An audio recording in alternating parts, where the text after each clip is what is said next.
Welcome to Kitsap Literary Artists and Writers of Washington and its monthly author showcase. I'm your host, David Martyn. Our guest today is Susanne Bacon, author of 8 soon-to-be 9 Wycliffe novels, a spin-off military spouse mystery series so far consisting of 2 novels, a great historical fiction novel, Islands in the Storm, and Home from Home, German-American essays. Susanne was born in Stuttgart, Germany, and has a double master's degree in literature and linguistics, and has been working as an author, journalist, and columnist for almost 30 years. She lives with her husband here in South Puget Sound. I've had the pleasure of knowing Susanne for several years and admit to being a great admirer of her work. Susanne, you were born in Germany, and English is not your first language. Oh. You must have been incredibly brave writing in English for Americans, with our irregular colloquialisms and our unique direction of the English language. Certainly not the King's English. I can't imagine a linguistics degree prepared you for the corruption of our mother tongue. Do you find it as a struggle? Is it your desire to tell a story or a disciplined approach to communicate that keeps you writing so broadly? I think it's a mixture of both. It's, for one, the urge of telling stories. It's innate. So even as a kid, I was telling stories way before I could write. And now I'm so full of stories, it takes only a tiny little trigger, and I come up with a story to it. And those stories need to be out. And of course, there is the request for more. So I have a schedule, actually, in order to bring out and feed books to my readers. Oh, excellent. I know many authors pour themselves into research as they write. Do you research how an American in a specific time and place would speak? What are your resources you use to study your new adopted country and language? Yeah, that is not always that easy. Actually, I have my latest book, Major Musings. There is someone, Captain Renton, who actually speaks in a TV script or in a Hollywood movie script, and I make him speak as I perceive he might have spoken back in the day. I'm not really sure. I rely kind of on the literature that I read by Laura Ingalls Wilder, Lucy Maud Montgomery. I read the whole canon of the 19th century literature of the United States, so I hope I'm not too far off the beat. Well, I think you've been pretty successful. It amazes me. Thank you. Let's stay on the topic of research for a moment. I want to talk about your novel, Islands in the Storm, which you gave me to read, autographed nicely for me, and I've really appreciated it. As a reader and a fellow writer of historical fiction, I appreciate not only thorough research, but the selection of the event, the story to be told. Why the Channel Islands in World War II, and specifically, why did you choose a fictitious island of Herky? Well, I was vacationing in the Channel Islands. That was what started the whole thing. I had chosen Guernsey as the wilder little sister of the island of Jersey. And I stumbled across German World War II remnants all the time, museums, underground hospitals, little tiny items in stores. So I thought I just can't pass it by, and all of a sudden the story developed and I started research. I researched for a year. I read everything that I could get into my hands about that time period, and by then, it had just become public knowledge because it had been in secret archives for 50 years, and those archives had just been opened. And so that entire story was totally new, and nobody in Europe actually knew about the occupation of the Channel Islands by the Germans, and not even the Germans. So I thought, this is a story you have to tell, you have to let people know about it. And the British even are still to this day kind of bipartisan about what happened back then. So it's the islanders against the main country. Yeah, it was kind of one of the things that kind of caught me again. It was the surprise at how somehow the Channel Islands, who were left defenseless and left to the mercy of the Germans, and yet somehow they did their best to accommodate, to live, Yeah. in peace, and to be kind of accused as quasi collaborators. Right. Must have been extremely difficult for the islanders. So, Exactly. and I thought you did this story very, very well. I mean, and I thought you did a great job of fair to both sides. Was it difficult to write some of the commandant was a ruthless man in your book, and how did you feel about writing about him? It was fun. Okay. Because it was kind of getting even with part of my own background, my own German background, in order to kind of pull the mask from one of those evildoers. But of course, we also have one of those persons Yes. who are trying to be commiserating and sympathetic to people, and who hates what's going on. As I read it, it occurred to me that all towns, every town, every street, families, probably every one of us keeps secrets. And the secrets that survive will survive only with the status quo. And when that status quo is shattered, such as it did after World War II with the peace, every secret is revealed. This is a theme as old as the Bible.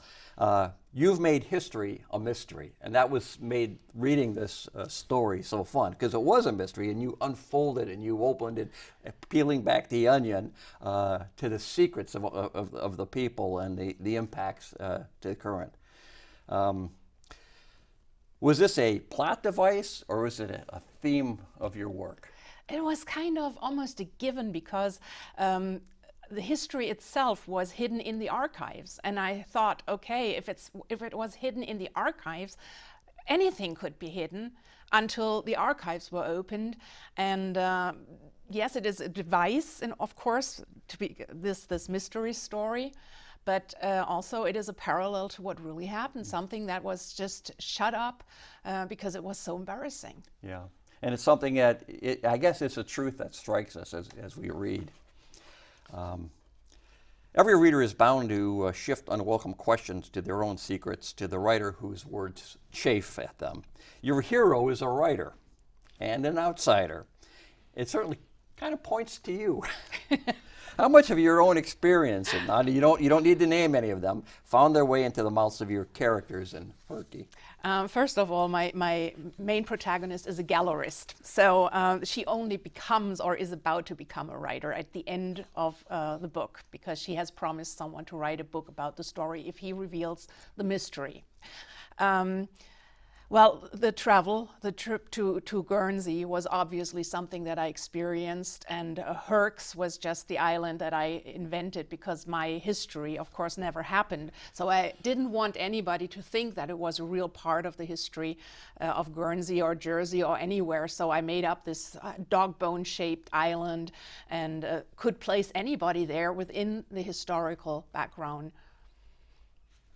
Well, you did a great job with that. Thank you. Let's talk about your Wycliffe series. You've got Delicate Dreams, Wordless Wishes, Telling Truth, Clean Cuts, Haunted Homes, Suddenly Snow, Greener Grass, Major Musings, and soon to be a ninth. Tell us a little bit, give us the background on that series. Oh, at first it wasn't even meant to be a series. I just wrote this I was unplugged after publishing Islands in the Storm, and I had just lost my mother and saw my father fighting with grief.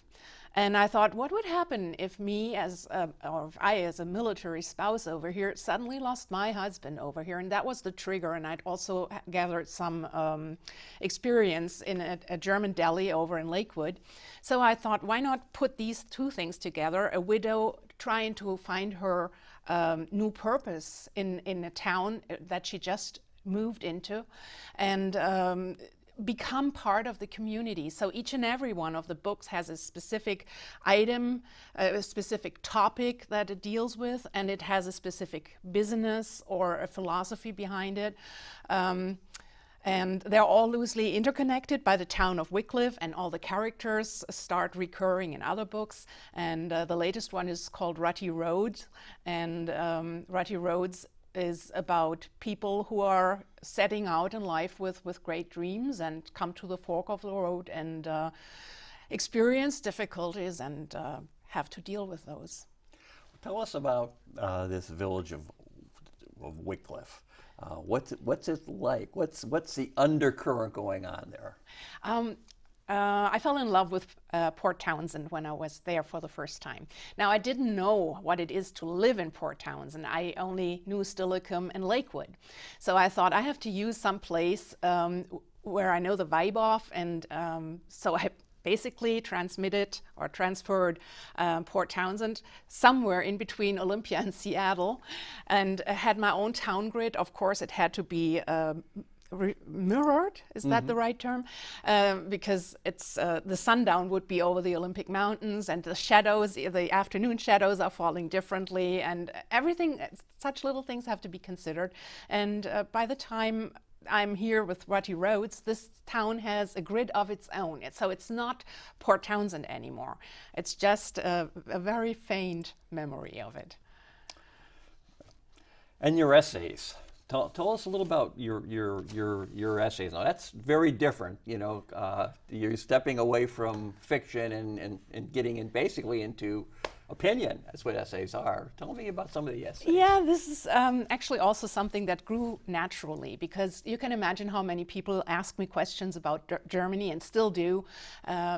Ask me to compare Germany to what I'm experiencing over here. And I thought, why not? After getting asked so many times, why not answer officially? And since there is the Suburban Times, a wonderful online medium in Lakewood, which serves Western Pierce County, I asked the editor-in-chief and owner of the publishing medium whether I would be permitted to deliver a weekly column. And so I wrote Home from Home, the comparison between my German past and my American presence. And there was only so much to write about, I thought, and currently I'm writing about Germanisms in the American language in another column that is called Across the Fence. So in addition to writing so many novels, you have not one but two newspaper columns. Yes, I do. So one Where do you find the time? I steal it now. I think it's, I'm a super organized person when it comes to work. And you have to do that, and have to set yourself a schedule, I guess, in order to keep on top of it. Otherwise, I wouldn't be able to do that, because right now I'm also working on, as you already mentioned, on my 9th Wycliffe novel. I'm mind writing my another novel. I'm writing short stories that I'm compiling into a smaller book. So it's just a constant go. Just as I mentioned, it's a spark, and then I take down notes, and those notes are waiting for me. So with the mechanics, I guess discipline obviously is a key. Do you have a special process you use, or is it scheduled or a timekeeper? I mean, how do you maintain this? What is the mechanics behind this discipline? There is a Wycliffe novel each and every year. Okay. So I started in 2015, and each and every May or June I produce or publish another one. And then it happens sometimes that I am able to publish another book by November or December. So that is right now a spin-off from the Wycliffe series. You know, writers often speak about a writer's voice, and each author has a unique voice. How would you define your voice, and has your German-American background defined your voice? I think the author's voice is always the authenticity he or she can't deny. It is of course, I'm shaped by my experiences, and of course, there are Germans inside those books, but they're not me. I'm probably speaking through each and every character I'm writing, and even if I'm writing in the I voice, it's not necessarily me. So I'm trying to put myself through as mindful, as compassionate, as enthusiastic about anything beautiful, nature, as an environmentalist. I think these are the kinds of voices that are shining through. Yeah. I should hope so, at least. So then character development is very important because your voice is through your character oftentimes. Yes. And so you need to flesh them out in your mind and hopefully it comes through in the book. Yes, exactly. And I've got lists and lists of characters right now. I'm having about, I don't know, 100 characters in Wycliffe alone, which I'm dealing with, and each and every one has a description, but each and every one has also a history, and that history gets picked up. Well, tell us what you enjoy reading. Are there authors who influenced your writing? Yes, definitely. I love the Irish author Maeve Binchy, and she has been writing also small town novels and that are interconnected. Elizabeth Ogilvie from Maine used to have a fantastic story about some lobstering family that goes over the decades. And I really, really like the mystery stories by Arlene Fowler too. So they all influence my writing because they're kind of modern and they're inspiring as to what you can do as a narrator. You know, you're busy. You're working on your Wycliffe novels, and you've done a couple standalone. And I see you've got a new mystery type one here. Is there a novel that's percolating way back in your head that doesn't kind of fit the standard of what you're doing that you really want to get to someday? And if there's a project that you're just kind of, it's your heart's desire, but you haven't gotten there yet. Would you describe one like something like that? I have an unfinished project, and that is the sequel to Islands in the Storm.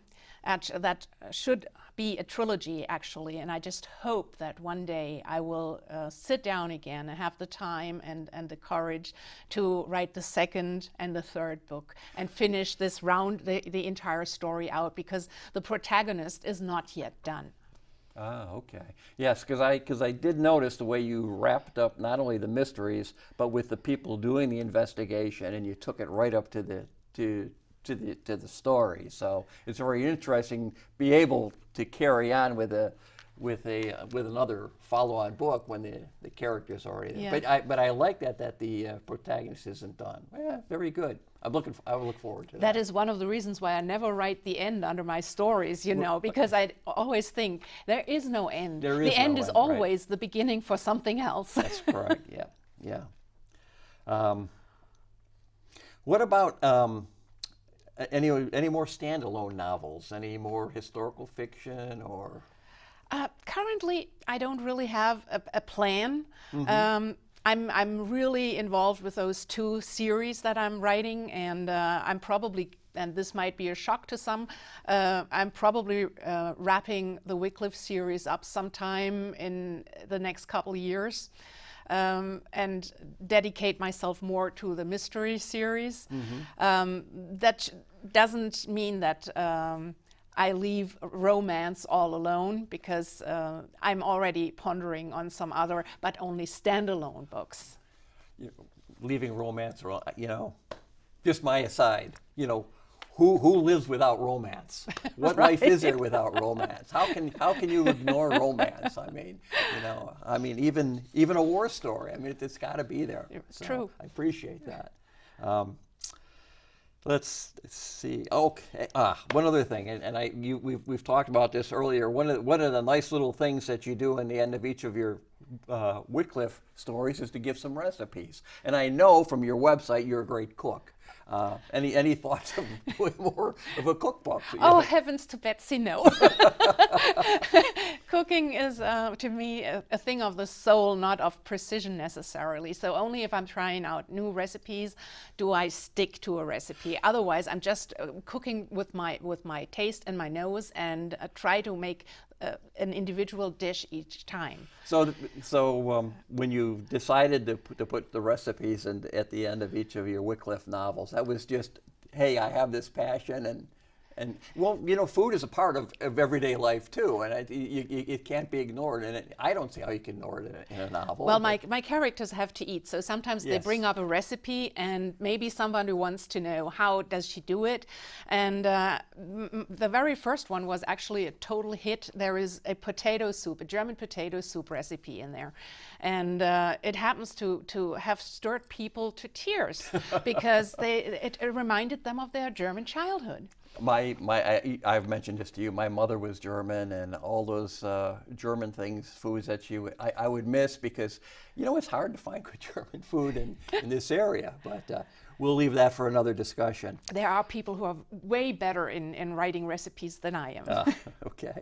Well, first of all, what advice would you give to someone drawn to writing? You know, I mean, it's... Get past the first sentence and then let it flow. You can always correct what you've written later on, but just give yourself the chance to just put it down. Otherwise, the story that's penned up in you will be stuck forever. Mm-hmm. And where can readers find your books? Now, if they wanted an autographed copy, autographed by Susanne Bacon, how could they get an autographed copy of your book? I mean, we all know we can go to Amazon, but... Yeah, I do book signings, and I also have I have some little stick-in plates that derived from COVID times when there were no events going on whatsoever, no book signings, no fairs, no readings. And so if anybody out there has ordered an Amazon copy and is willing to contact me on Facebook and tells me, listen, I would like to have a signed book plate, I'm happy to send that out. But I'm not shipping books, because that is an endless story. Okay. Yeah, it is, and the cost of mailing a book is quite steep, if you do it by numbers. Yes, it is. Well, it looks like our time has gone all too fast. So, friends, I would ask you to pick up a copy of Islands in the Storm or one of the Wycliffe's novels and taste the wonderful literature, the stories of Susanne. I'm sure you'll become a fan just like I am. So thanks, Susanne. Thank you so much for having me, David. I'm David Martyn for Kitsap Literary Artists and Writers. I would like to thank all of our viewers for turning into Bremerton Kitsap Access Television and viewing Kitsap Literary Artists and Writers production. I also wish to thank the BKAT staff on cameras and in the director's chair. They worked tirelessly to make this broadcast a success. This broadcast is scheduled for Saturday evenings on Channel 3 on Astound Wave Cable and Channel 12 on Comcast. Keep in touch with our Facebook pages to updates to events and authors will attend in the community. KLAW's mission is to connect local authors and artists with the Kitsap community and through social media and to the world. We will continue this endeavor as long as the BCAT staff and the viewing public support us. KLAW meets the first and third Wednesdays of every month at Spiro's Pizza on Kitsap Way in Bremerton, Washington at 7 p.m., and all are welcome. Also, our partner, Blue Forge Group, which encompasses films, publishing, comics, music, and artwork, is a strong supporter of the arts in Kitsap County area. Part of the group, the Blue Forge Films, is assisting in moving many of KLAW's shows to YouTube and other internet sites. And Blue Forge Press has been instrumental in helping me and others in publishing their works. I hope everyone has a pleasant day and a productive and fascinating year. So until next time, I am David Martyn with Kitsap Literary Artists and Writers in conjunction with Bremerton Kitsap Access Television. Good day.